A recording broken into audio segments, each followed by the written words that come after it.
Chargers! Today is Monday. It is October 5th, and it's a great day to be a Charger here at the Green Acres Middle School.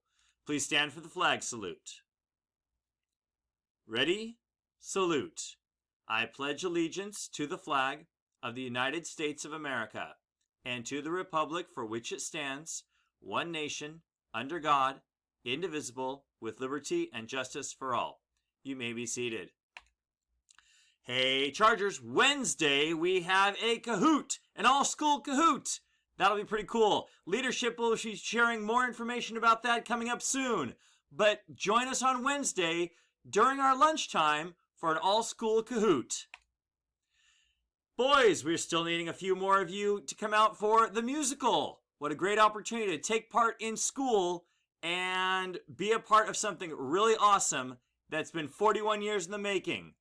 See Ms. Link for more details. And our thought for the week, as we think about this week, is talking about ambition.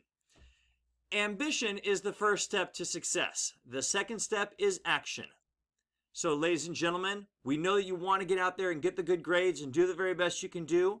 That first step is saying, I want to do it. The second step is making it happen. So go out there and be ambitious. That's it for the day's bulletin. We are Chargers with Heart. We are honest, effective, ambitious, respectful, and thoughtful. So remember, people, wherever you go, whatever you do, be a Charger with Heart. Have a great day.